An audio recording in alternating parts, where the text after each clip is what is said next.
I don't know Dave Warnock very well. I remember when Mark Vanderbrake messaged me, and he's like, hey, this guy Dave's going to be in town. You want to have him on the Atheist Experience? And I was like, yeah, okay. What's the deal? And when Mark told me, I was like, oh yeah, this is definitely the sort of person and the sort of topic that I'd like to see us address more. How many people saw that episode that Dave did on Atheist Experience? There you go, yeah. Hooray. Is one of my all-time favorites. It's impossible not to like Dave as soon as you actually, I don't know, spend more than 30 seconds around him. And it was so impactful and so important to me and others personally with all the things that are going on in the world that when I realized we hadn't already booked a speaker for the back cruise, I reached out to Dave and we arranged this here today. I'm not going to tell you, just in case there are people who aren't aware, I'm not going to tell you anything else about him. I'm going to let Dave talk to you about who he is, what he's doing, and why. And I know that all of you will understand why this was the absolute perfect choice for a guest speaker for the 2019 back cruise. So please join me in welcoming Dave Warnock.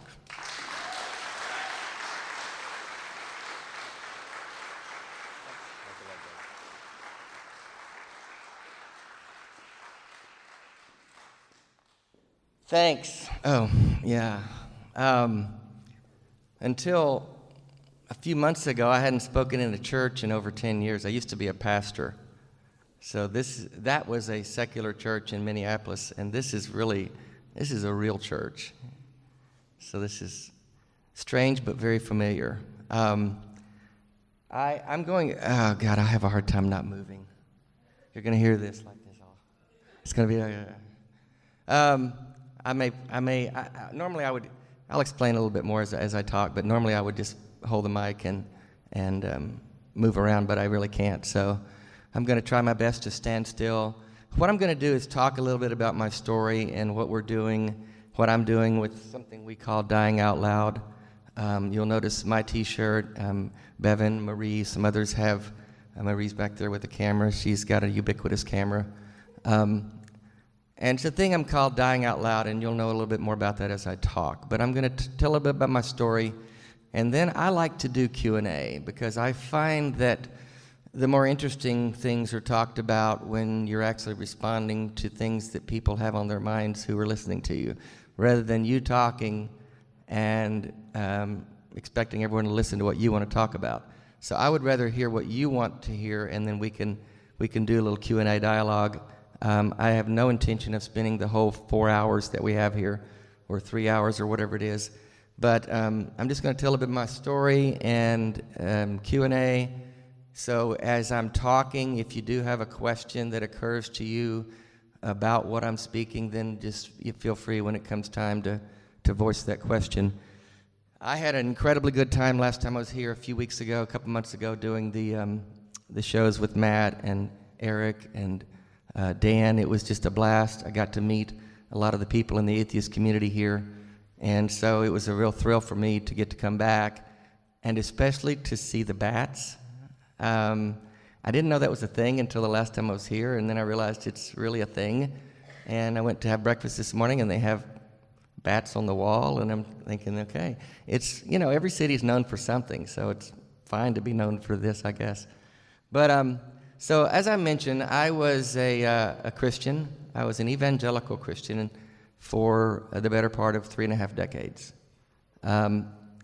So basically my whole adult life. And it was only about 8 years ago that I came to the conclusion I no longer believed in a supernatural deity. And I, at first, I kind of embraced the soft A, agnostic. That's a little less combative. It doesn't, people don't respond to that the way they do when you tell them you're an atheist. They kind of recoil, thinking you're going to want to harvest their organs or something like that. But and I'll talk a little bit as I go along about why I'm very much embracing the word atheist, and I want us more and more to use that word with intention, because we need to be about destigmatizing that word as much as we can in this culture. It's just ridiculous that it carries the baggage that it does, but it does, especially in the South. I live in Nashville, Tennessee, which is a very red state, much like this state is. I think Austin is a little blue dot in a red state, kind of like Nashville is in Tennessee. So we have a respite from the conservative-itis that has seemed to take over the country. So using the word atheist in that environment can get you some strange looks, as you guys probably know.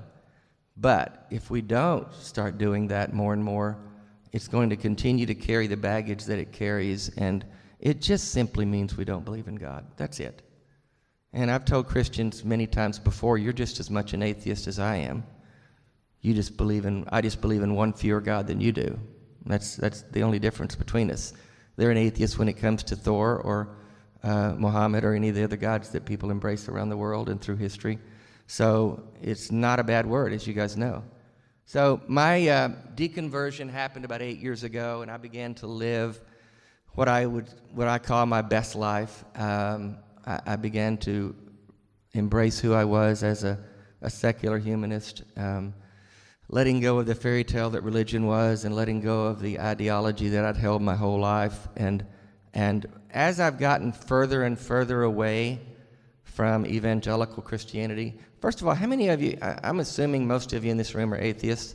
I shouldn't assume that, but I am, because I can. How many of you used to be Christians? Just show of hands. Oh my God. We were all just... As I've gotten further and further away from that, though, I've become more and more vocal in my opposition against it. Because, and I want to say this because I'm very careful to draw a distinction in what kind of what kind of Christian I was. There's a huge difference in my perspective between evangelical fundamentalists and mainline progressive Christians. There are a lot of Christians who don't buy into heaven and hell. They don't try to convert you. They don't try to dictate who you marry and who you have sex with and any of the stuff that's none of anybody's business. And so those people I really don't have a problem with. If they want to believe that there's a God that somehow has something to do with their lives, I don't care. You're not hurting anyone. In a sense, and I know some atheists differ in that position, but that's the position I hold. I think we have a bigger fish to fry when we're dealing with evangelical fundamentalism, because that's the brand, if you will, that's doing the damage and is holding us back as a people, as a society. And so I want to speak out against that, and I want to be more and more vocal about that, and that's a lot of what I'm talking about when I'm talking about dying out loud. So before I get into that, I guess I should give you a little bit of the whole story that Matt was referencing. If you did see the show a couple months ago, you already know this, so it's not like a big secret, but a few months ago I was diagnosed with ALS, which is more commonly known as Lou Gehrig's disease. And the official prognosis on that they tell you, when you get the diagnosis, they pretty much send you home to die. They don't give you there's no cure, there's no medicine, there's no anything. They just say you have 3 to 5 years to live, and you can exit through that door in the elevator. It's the second one on the left. And you go home. And there's no follow-up. There's no, here's what we should do next. Here's what I want to see you next Monday for this. It's just, you're done. We're done here. Bye. So that was a life-altering event on February 26th of this year. At that point, I had been living my best authentic life for a couple of years prior to that. I'd left my marriage. I was living in Nashville. My community was much like yours here, ex-Christian atheists. We did a lot of things together. I was just loving life. And I'd begun to live by a phrase called carpe the fucking diem. I had a pillow in my apartment, and it says carpe the fucking diem. And that just is an ideology which just means seize the goddamn fucking day. Go for it. Live your life. Don't miss the things that life has for us, and don't let life pass you by. That's essentially the mantra that I had. That's the ideology that I had adopted. And the other phrase that had captured my attention when I rebooted my life was a phrase on a plaque that I had in my apartment, and it just says simply, "We do not remember days, we remember moments." And so I had an epiphany a few years back, which was simply that life, the Christian narrative that I was sold years ago and believed all of my life was that God has, how many of you heard this phrase, God has a wonderful plan for your life? How many of you believe that's true? I hope I don't see any hands, dear God. I'll have a question for you in the Q&A. But no, God does not have a wonderful plan for your life. There is no big, grand plan, scheme that all fits together like a great jigsaw puzzle, and at the end, it's all masterfully mapped out, and we have to link up with God, and He's going to navigate the great plan that He has for us until the end, and then we'll go be with Him in heaven forever, and we'll sing Hosanna for eternity, which sounds just horribly boring. But that was the narrative. And so when I had this epiphany that there's no plan, there's no big design, life just happens. It's chaotic, it's random, it's unpredictable. And while that may sound like a basket full of negatives, it really isn't. It's liberating, because it allows you to grab each moment and live it in its own uniqueness and not have to figure out how it matches up with next week, next month, next year. And I will say that getting a fatal disease, a fatal diagnosis like ALS, having that diagnosis as a Christian would have been horrible. Because as a Christian, what I always had to do was try to figure out where God was in something. How does God fit into this narrative? How did God let this slip by? Where was God when this happened? Now what's God saying about it? Now what's God going to do about it? Now I got to hear the voice of God, which, as former Christians know, is impossible to do because He's really quiet. He never says anything. And we only think we hear Him because we're wanting to hear Him, and so when we pray, we then think about what He's saying, and we have thoughts, oh, that's God answering me. Thank you, Lord. I said, thank you, Lord, in a church. That is really weird. That's freaking me out right now. I'm going to need something stronger than water in a minute. So getting a diagnosis as an atheist, while Christians cringe at that, and a lot of people have asked me, how do you handle that? How do you deal with that? I find it incredibly liberating to just be able to deal with life as it is. Not as we think it should be, not as we want it to be, not as someone has told us it should be, but as it is and as it comes to us. And it's incredibly freeing to be able to just navigate that on its own without any expectations or any pressure or any stress about it. And that's what I mean by grabbing the moments and carpe the fucking diem. That's what this life can be, and it doesn't matter if you're going along and you think you're going to have another 20 or 30 years or 50 years if you're in your 20s, or whatever you think your life expectancy is, to get the news that that's going to be shortened by a significant amount of years in terms of our expectation. As we know, as we're commonly told, and as we often probably say ourselves, none of us know when we're going to die. We could go out and be hit by a bus tomorrow. I don't know why it's always a bus that we say that about, because that rarely happens.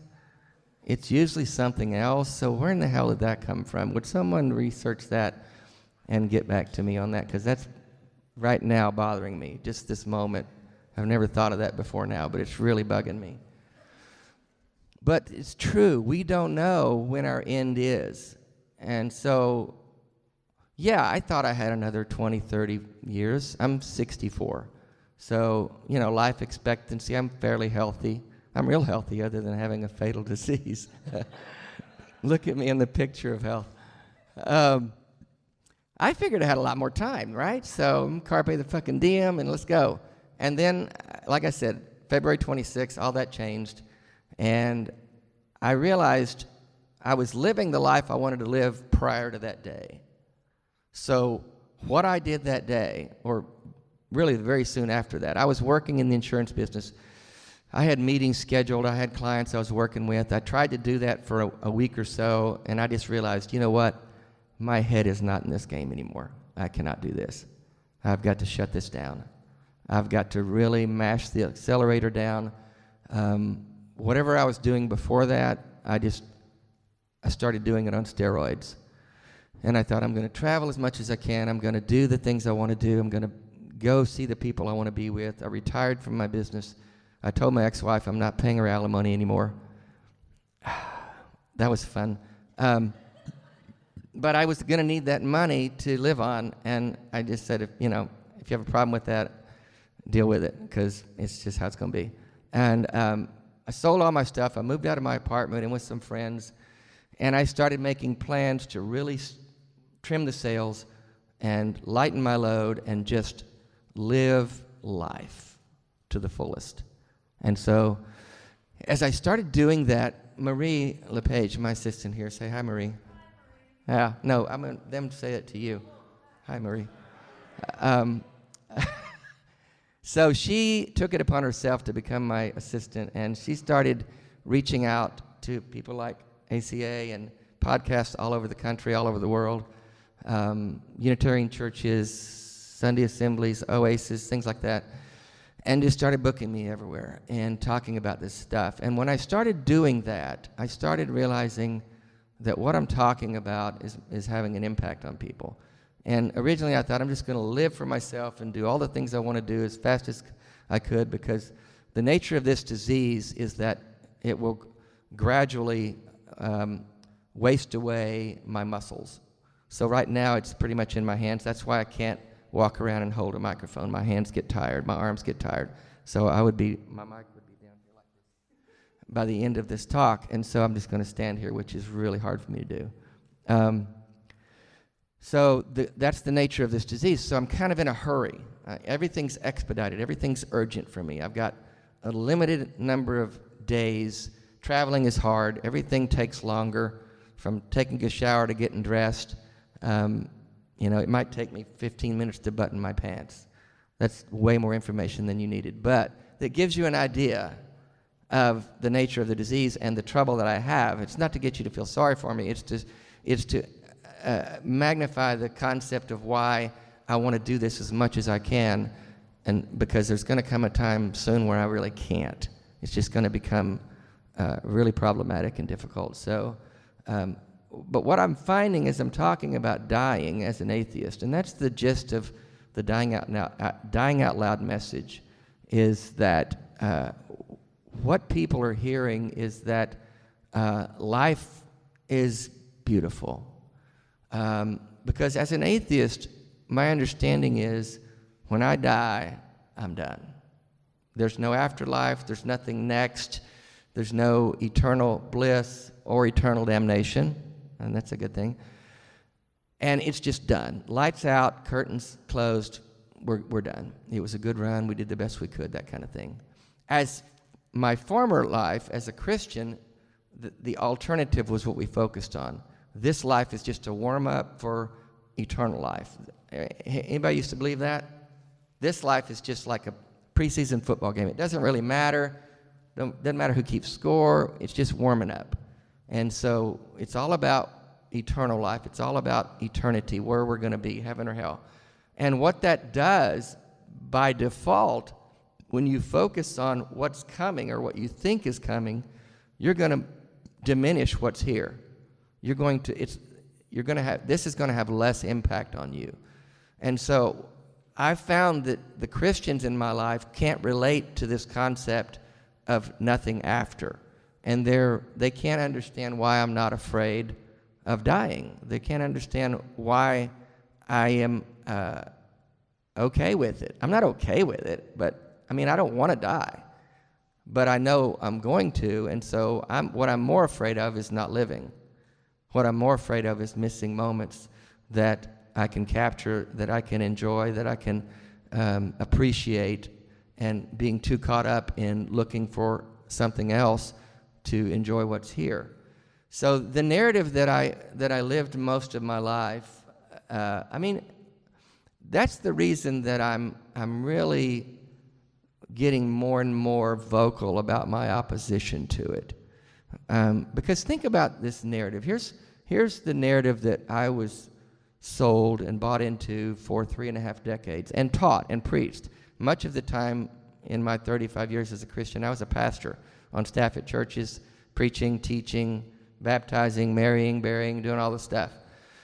And the narrative, the God story is this, in a nutshell. And you guys all know this, but I'm just going to tell you again anyway, because we're recording this and somebody that hears it may not know it.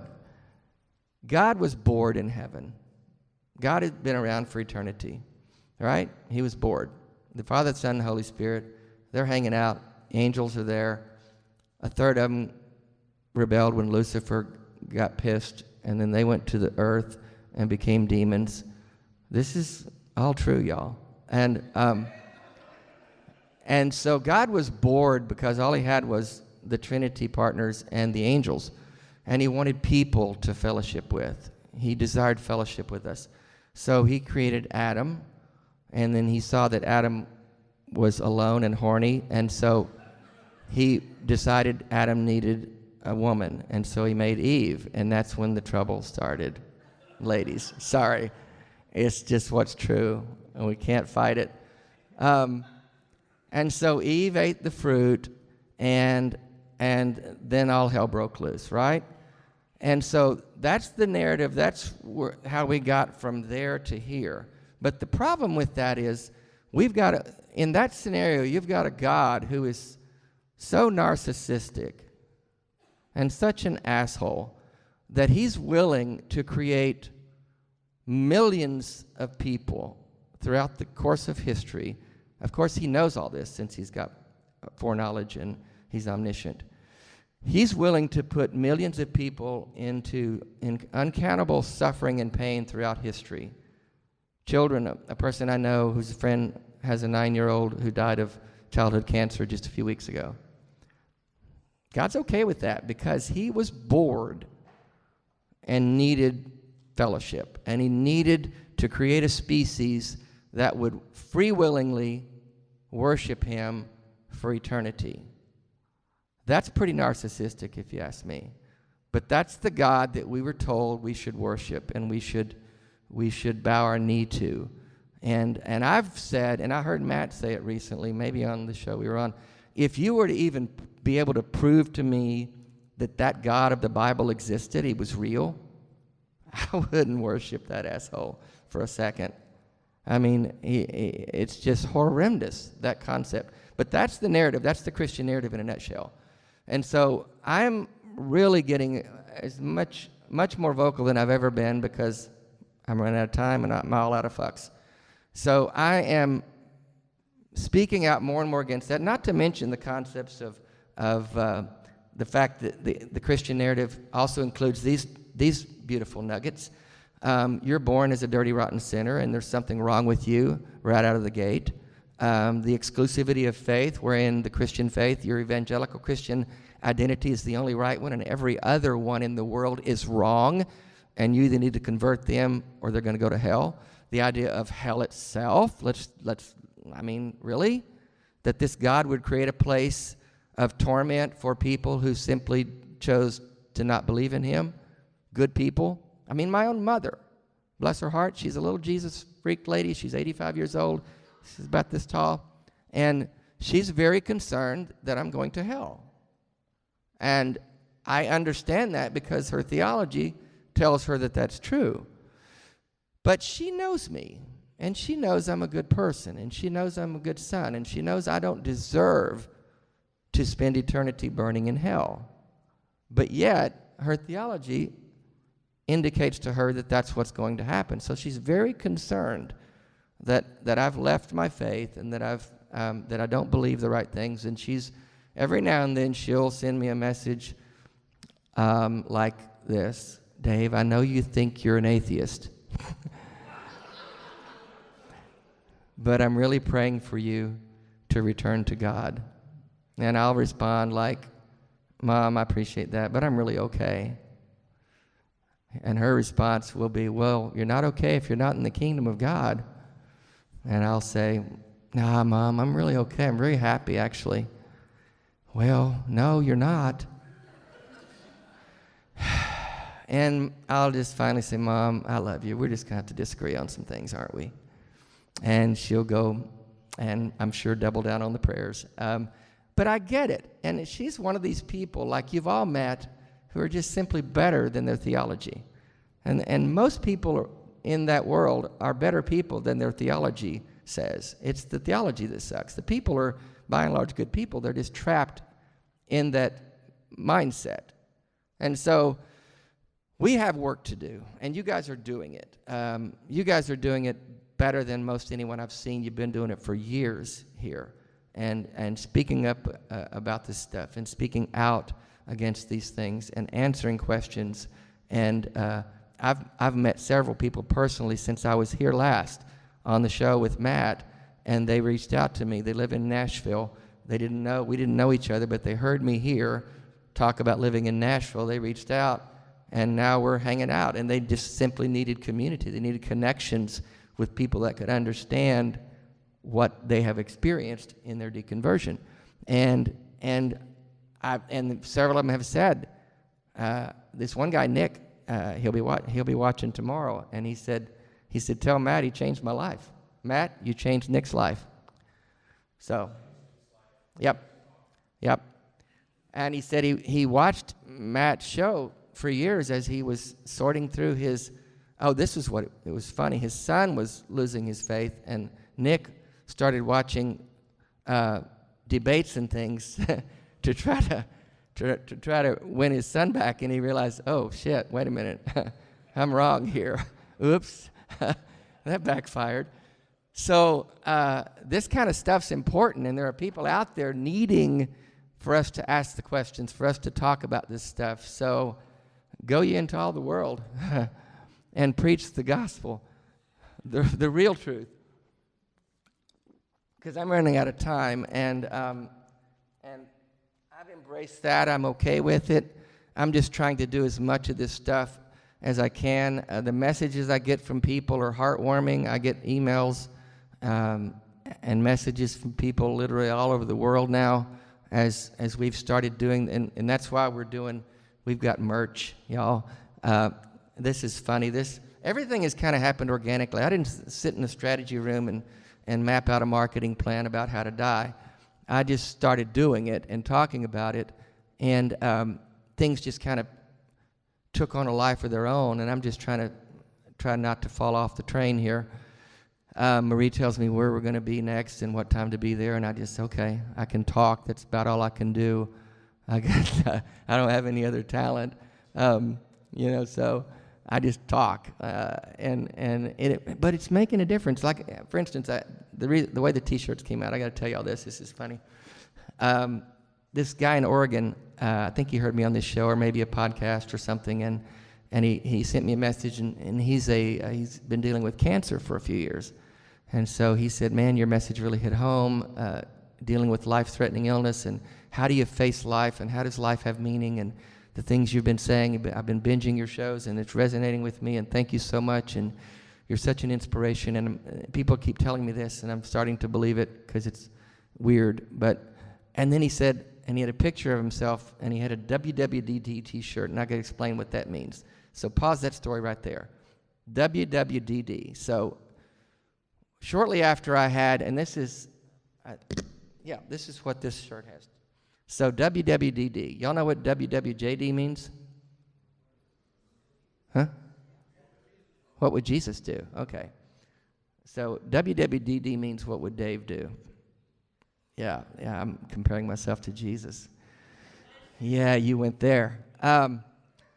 No, what happened is we have a local meetup, our ex-Christian atheist group in Nashville once a month, and so we were meeting our regular monthly thing. It was a couple weeks after I'd gotten the diagnosis, and word was spreading around that I had ALS, and people were very devastated and heartbroken and sad, and so at this meeting, people were sharing their reactions to that. A lot of emotion, a lot of tears, and one of the women was talking about her day this week, and she said, I was frustrated about this and having a hard day, and I was getting aggravated, and then she said, well, I just stopped and thought, Dave wouldn't be getting upset about this. He's dealing with way bigger things than this. So he's not going to let the petty things of life get to him, which I still do, actually. Marie knows that. And so someone across the room said, yeah, what would Dave do? And then someone else said, yeah, WWDD. And so, boom, we got a thing now. So this guy out in Oregon, he said, I got inspired, and I went online, and I got one of your WWD T-shirts. What would Dave do? And I texted Marie, and I said, we don't have T-shirts, do we? She said, no, we don't. I don't know where you got that. And so come to find out there's another Dave out there somewhere. I didn't know. But he thought it was mine. That's the funny thing. But a couple of days later, we had T-shirts because this team of people around me are amazing and talented. And Marie texted Casey and said, hey, can you do some designs? She said, yeah, what do you think about these? Boom. And so now we have merch. And there's no merch table here. We don't do that. But what it's doing is there's proceeds from it that are helping us fund travel like this and getting around, because a lot of places just can't afford to bring us in. They want me to come talk, but they don't have the budget for it. So it's just little ways to help toward that endeavor. And but this guy's message, and he and I, we've connected. I sent him a response, and we've started dialoguing back and forth. And I got a message from a lady a week or so ago that had been super depressed, had been through some hard things in her life, and she literally said, I haven't been out of the house in a year, and I can't walk across the room without a cane, and I've been super depressed, and I didn't see much value in living. And then she said, I came across one of your shows and started binging you and binging every atheist thing I could find, and it just somehow woke her up to realize that there's beauty and value in life, and that the moments are there and you can go grab them. And she started walking out and talking to her neighbors. She said, I walked 5 miles today. Her son said, Mom, what's going on with you?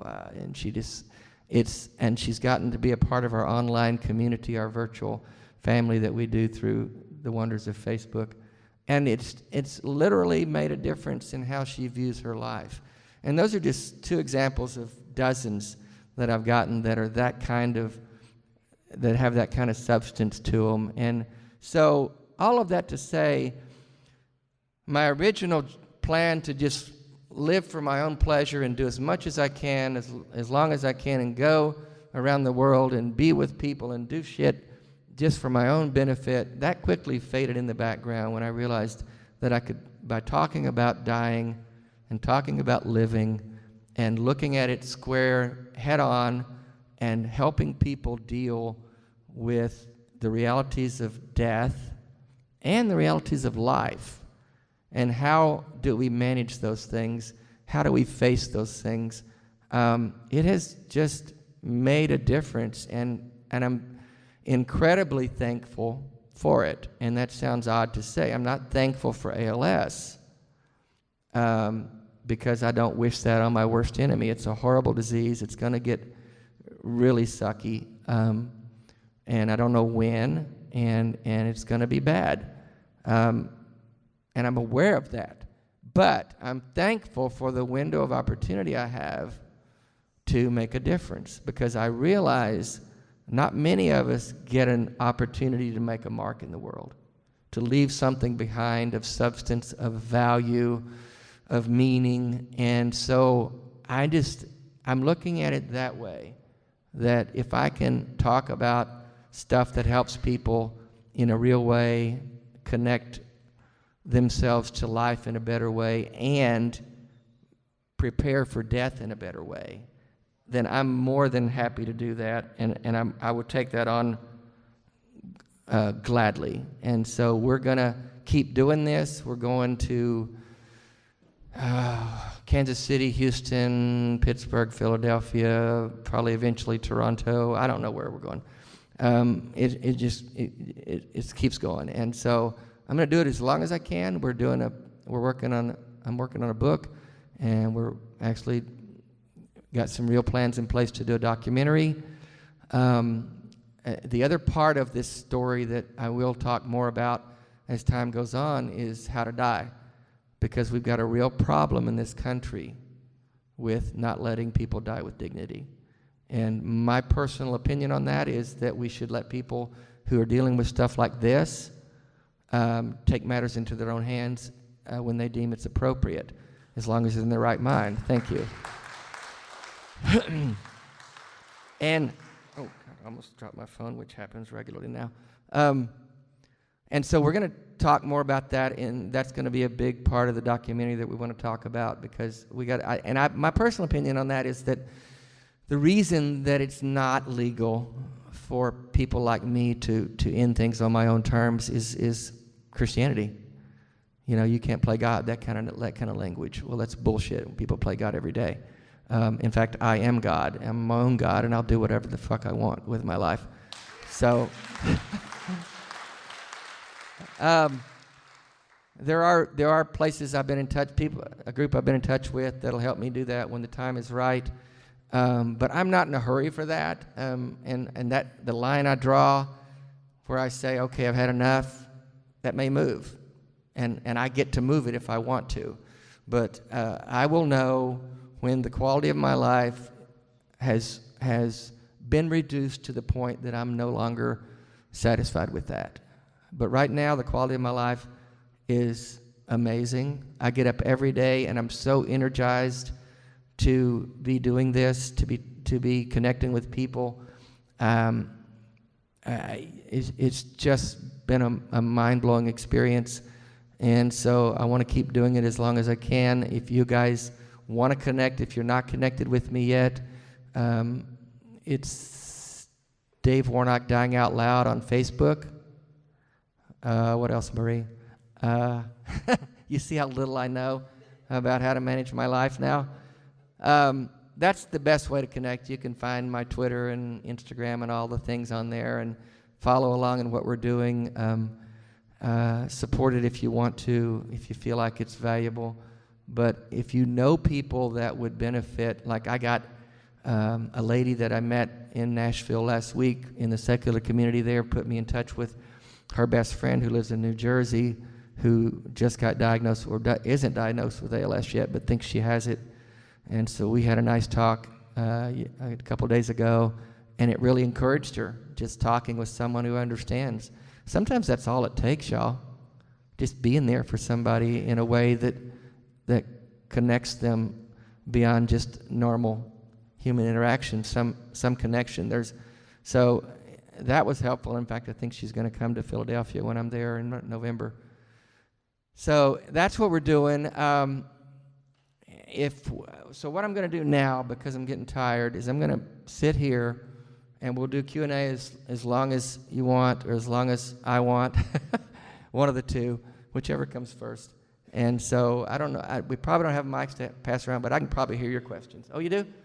I stand corrected. Okay, I'm going to sit. I always thought it'd be embarrassing in a situation like this if you did this and no one had any questions. Okay, then. Let's go have pizza. I know that if I were to pass away today, my family would create a memorial or funeral that was dripping with Jesus.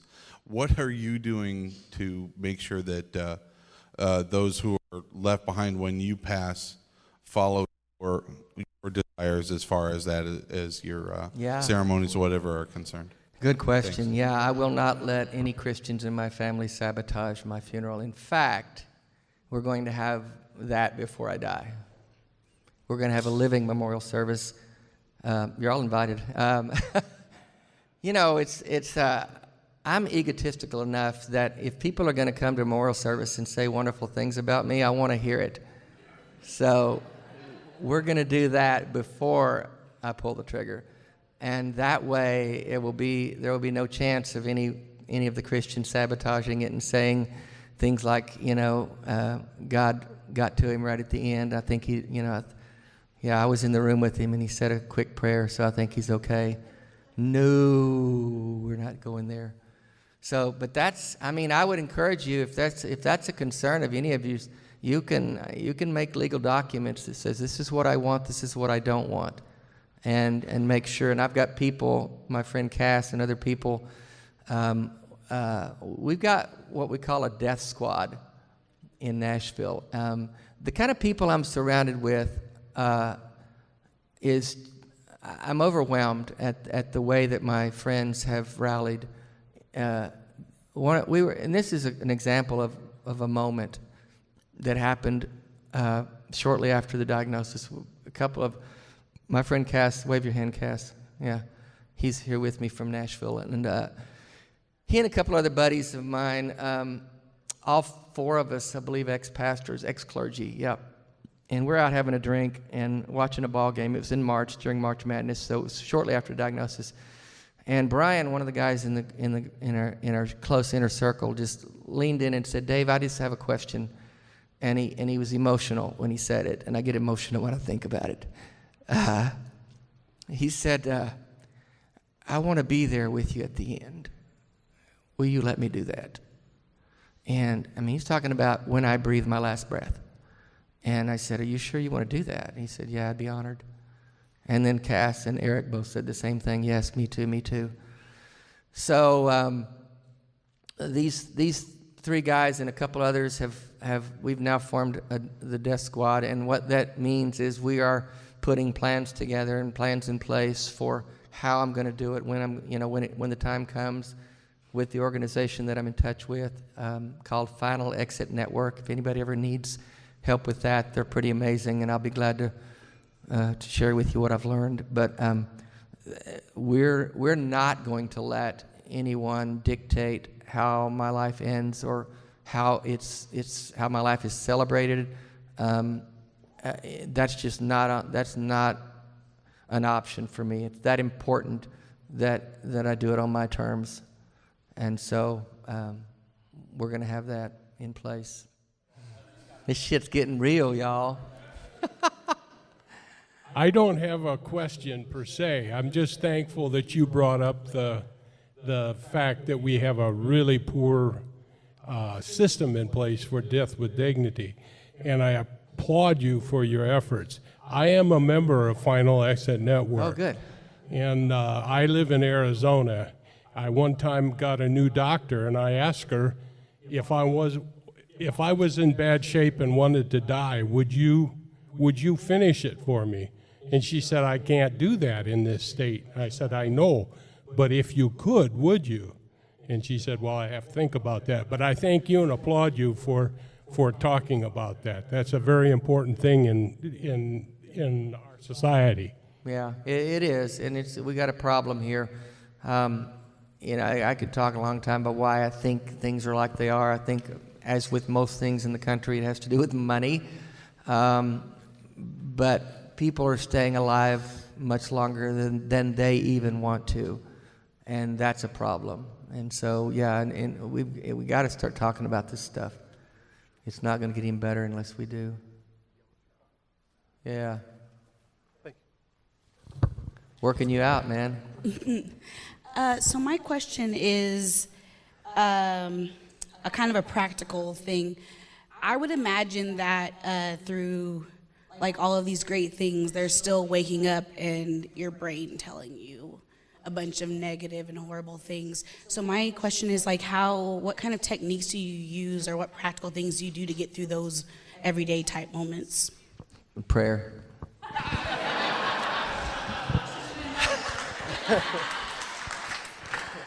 You're right. The mornings are the hardest. Yeah, I wake up and my mind starts racing, and before I get busy with the day, and I don't have any like techniques to do it. I don't meditate or do the stuff like that I probably should. But honestly, I'm a person who thrives on connecting with people, And so my agenda, my job now, every single day when I get up, the first part of my day after I get my coffee is to respond to messages and to connect with people, and send the emails back, and then usually we're planning the next place we're going or the next thing we're doing. That activity is what keeps me going. If I didn't have that, I really don't know. I mean, there's only so much Netflix you can escape into, and so the reality of it can get very sobering. There are moments where it just really hits me and it's hard, and I'm always careful that I don't project an image of, yeah, I got this, man. I got this dying thing. It ain't no big thing. I don't want to present myself as somebody who's doing better with this than I am, because I sometimes don't do well with it. Because and as I'm doing stuff and I can't do certain things and I get stuck, and it's frustrating. I get mad. I get angry. That's the same thing, mad and angry. But I get sad, and yeah, there are a lot of those kind of moments, but the connection with the people, doing this kind of stuff, this just gets me high, y'all. I mean, and I'm like, that's what I said. I'm glad I have this to sink my teeth into, because if I didn't, Jesus, it'd be awful. So, good question, though. It's real.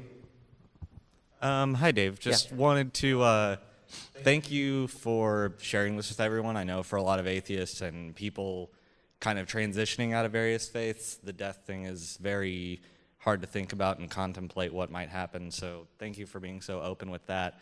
I'm sorry if this question may be a bit difficult.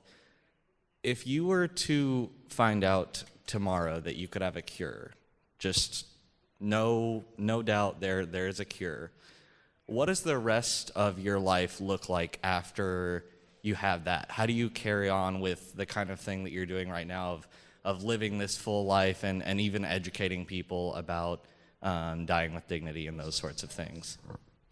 Yeah, that's a good question. I think I would just ramp up my efforts to talk about the death with dignity issues, and to really spend as much of my energy and time as I can in exposing the fallacies of Christianity and evangelical Christianity and the damage that it's doing to people. So I think honestly I would just keep doing what I'm doing.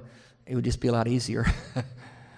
So yeah, I mean, I'd probably go back to work, the insurance business. I can do it and still do this, and the money's good, but I don't know. I hadn't thought about that. There are medicines on the horizon that they say can hold it off.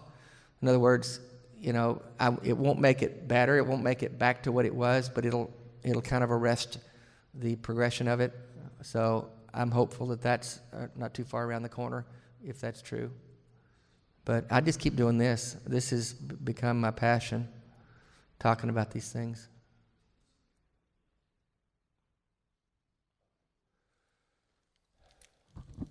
To rewind back to the beginning of your story, when you talked about switching from the moniker of agnostic to atheist, what was your experience and people's reactions to you taking that hard? I mean, most of us have probably experienced times in our lives when someone learned you're an atheist and they had a visceral reaction, or maybe you've encountered negative experiences in life.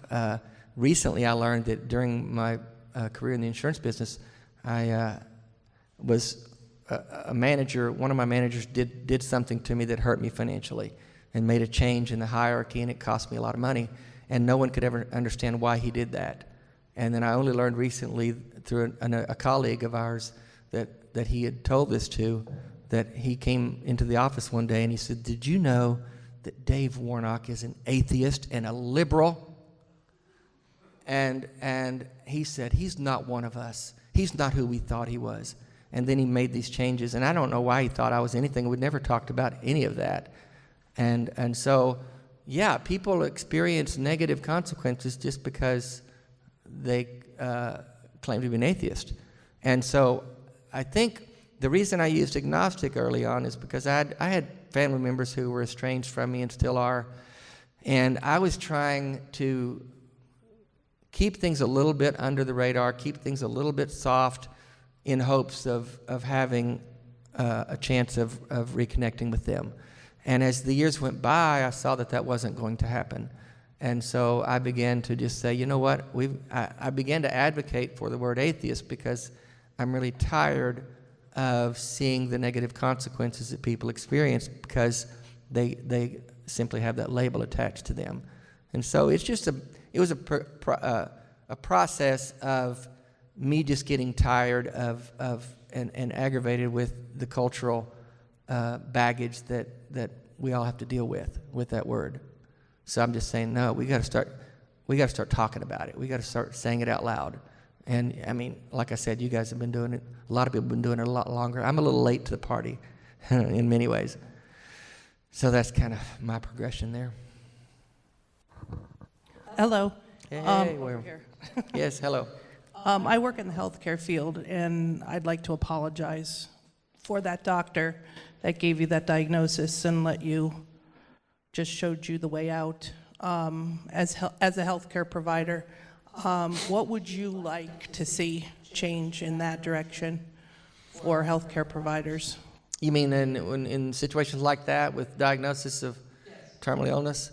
You know, I've since learned that neurologists don't have the best bedside manner. You know, they kind of know that they're the smartest guy in the room, and you know they can be a little asshole-ish, if that's a word.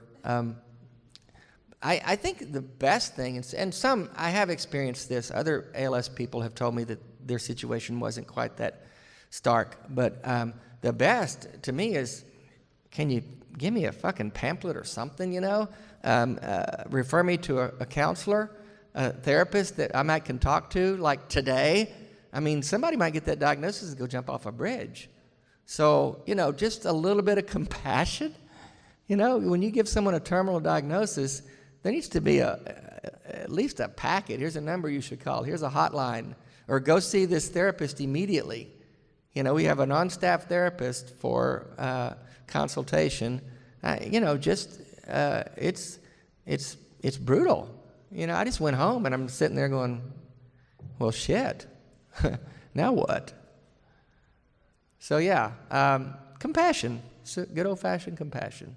That rhymes.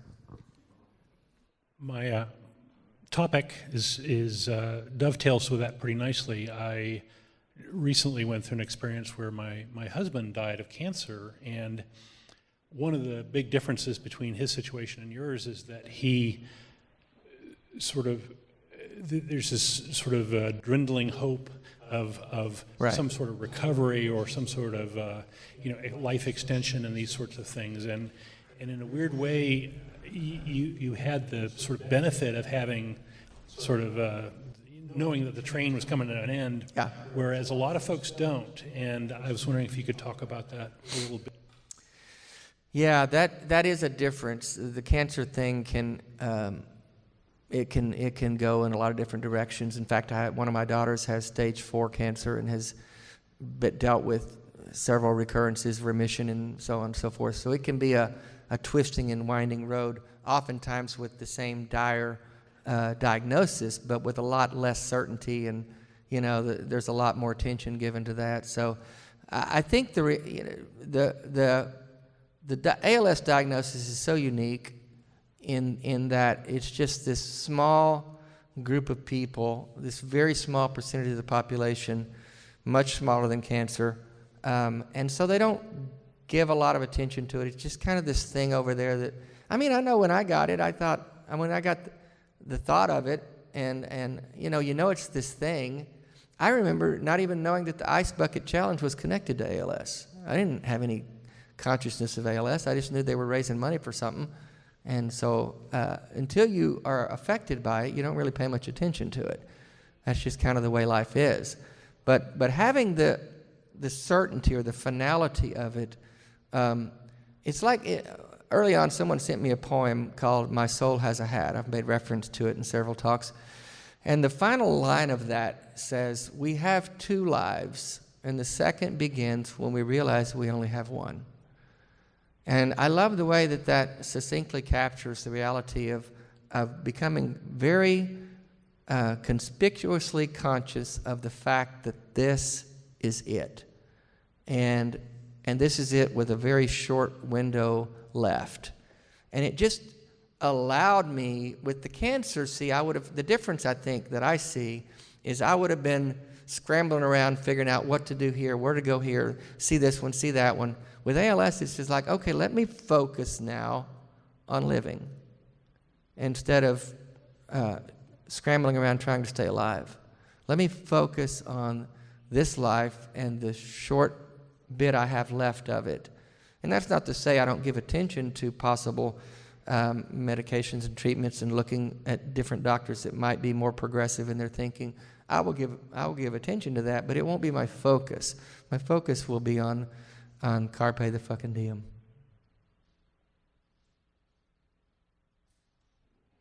He handed you the mic, and you're going to have to ask a question whether you have one or not. Yeah, I do.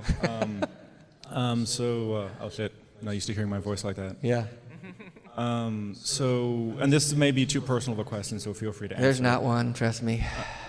Since your divorce and since your diagnosis, what does your romantic life look like? How has that affected it?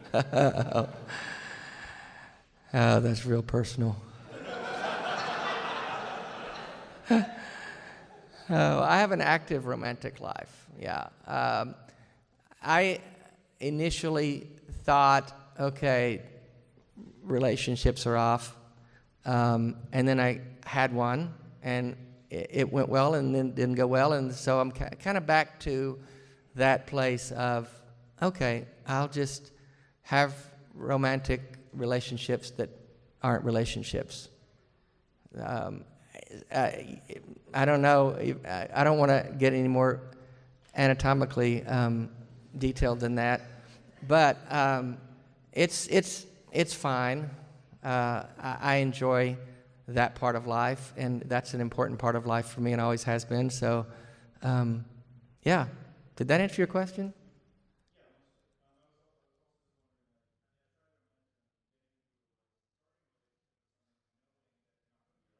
Yeah, that's the difficulty. Yeah, that adds a lot of baggage to anything. It's a heavy weight for anyone to take on.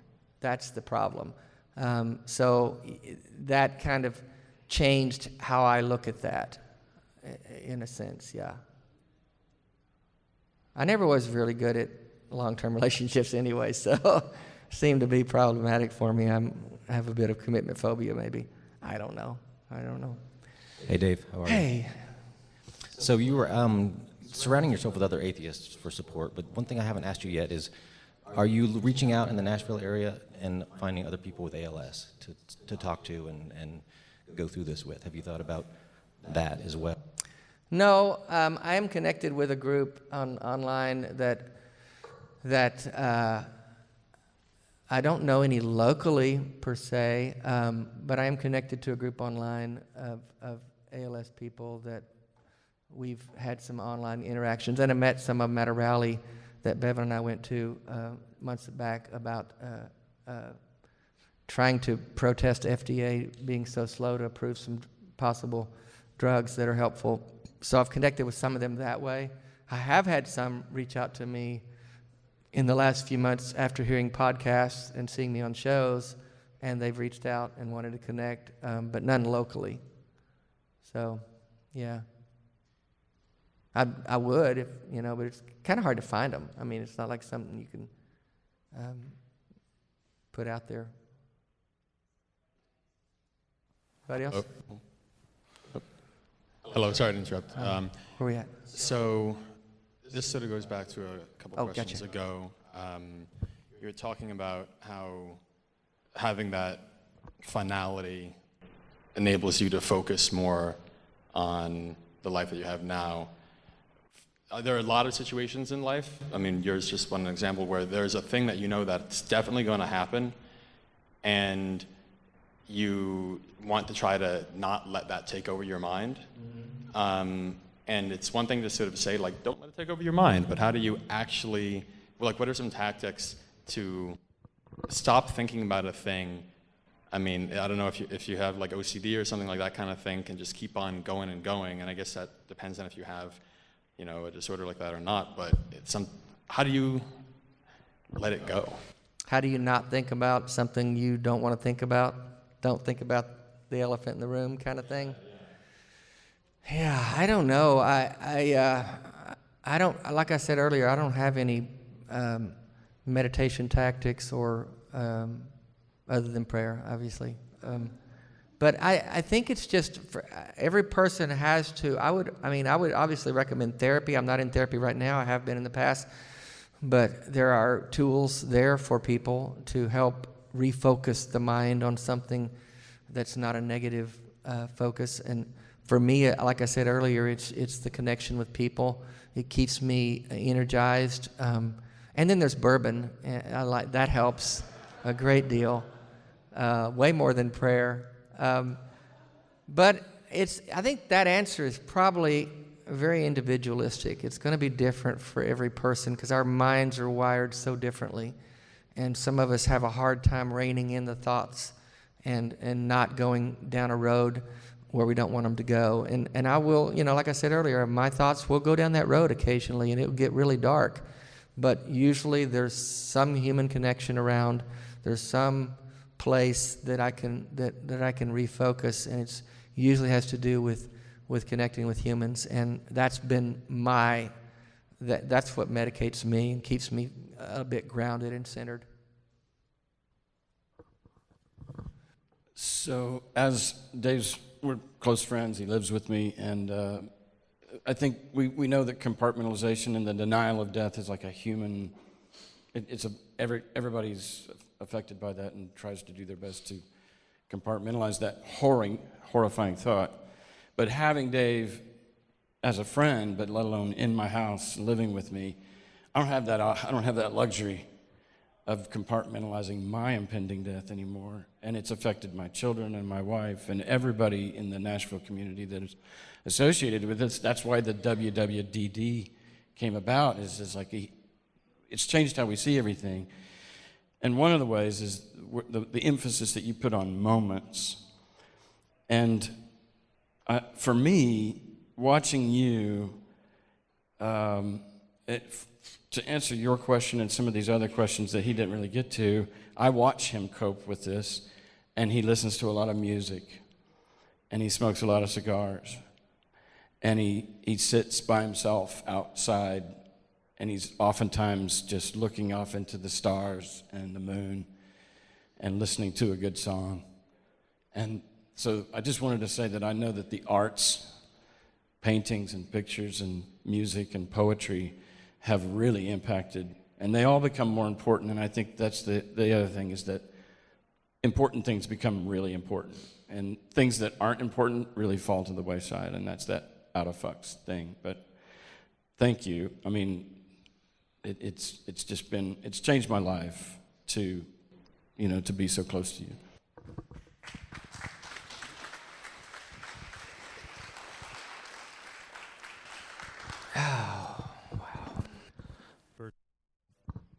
Sorry.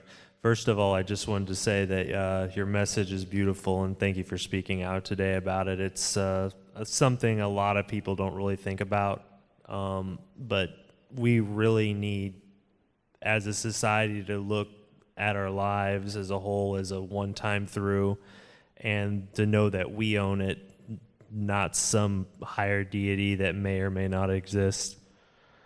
But my question was more along the death with dignity path. I lost a mother to cancer and a grandmother who actually committed suicide herself because her life would have been drawn out in a horribly agonizing way. So I definitely feel you on that. So my question would be, with your message, are you planning on taking it up higher to perhaps a legality, making it more like an awareness for local governments and maybe even, the big top on getting death with dignity perhaps legalized across the United States instead of just a few, like I believe Washington is one of them? Because I think it's important that people who are terminal and suffering to be able to leave on their own terms while they're able to do it in their right mind before pain and suffering set in. Yeah, I'm thinking I'll go talk with the Cheeto in chief and just get an executive order and just get that shit done. No, I've actually checked in with I've got some friends in Nashville that are very involved with trying to get legislation, and they are on top of what's going on legislatively in Tennessee, and there's nothing going on in this regard. There's no bills on the table. There's no, and even the problem with even places like Washington, Oregon, D.C., and places that are legal, the restrictions on them are so tight. You have to have a 6-month death window signed by 2 doctors. You have to live in the state for 2 years. You have to have this, that, this, that, this, that. That, even if I lived in Washington, the law they have there would probably not be something I used. Because if I'm in that 6-month window, it's pretty damn bad by then. And I'm probably not going to get to that point. So we've got a lot of work to do. And yes, I will be involved more so when I'm not traveling as much and got some more time. I'm going to dig in a little more locally and try to start you've got to find a lawmaker that's willing to take it on. But the laws, even as they have them now, are so restrictive, they got to even redo those, in my opinion. There we go. Okay, so when I was a believer, the idea of heaven scared the ever-living shit out of me. Way more so than hell. Yeah, it's a horrible idea. It's boring as fuck. Yeah. Yeah, awful. Having grown out of that and, moved into the realm of atheism, the idea of just blinking out ain't much better. Well, here's the way I look at that, and I don't want to be trite about it, but I've been asked this question a lot. How are you okay with just going to sleep? And there's 2 parts to that answer, I think. One is that the idea of when people have said, well, how are you okay that there's nothing after this life? Well, my first answer to that is, why is this life not enough? This life is beautiful. It's wonderful. There's so many great moments to grab. We're fucking lucky to even be here. And even though many of us have had a lot of shit happen, we've had a lot of pain and suffering in our lives, and I'm not minimizing that in any specific instance, but generally speaking, this human life we get to have is pretty amazing. So why do we think that there needs to be something after that? Where did we get that idea? Religion. So the second answer to that is, the reason that doesn't scare me shitless, as you said, is that once that happens, I won't be aware of it. I'm going to go to sleep and not wake up. I'm not going to be aware that I'm not waking up. I'm not going to be aware that I'm missing something. I'm not going to be aware that it's over. There will be no awareness at all. So there won't be any way to be upset about it. I'm just going to, the people that I leave behind have to deal with that. That's their problem. And, the shitty world that we're creating here lately, that's not my problem. That's your problem. So I'm checking out. So I get to, that's kind of easy for me.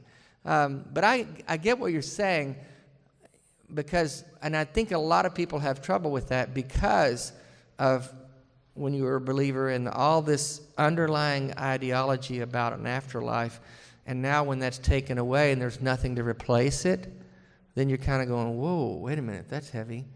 But I guess what helps me deal with that is the lack of awareness of it. I won't have a clue. So there's nothing that'll be bothering me because I won't be aware of anything. And that's pretty cool. Does that answer your question okay? Well, that's the part that gets me, and that's why I say I'm not afraid of dying, I'm afraid of not living. I don't want to leave the party early, I want to get everything I can out of it. And so that is all the more reason to say carpe the fucking diem. Grab every single moment you can. Don't let life pass you by. Don't miss the moments because you're caught up in something that really doesn't matter at the end of the day. Find the things that matter and focus on them. And that way, when you do get to the end of it, you won't have any regrets. You'll say, okay, I gave it my best shot.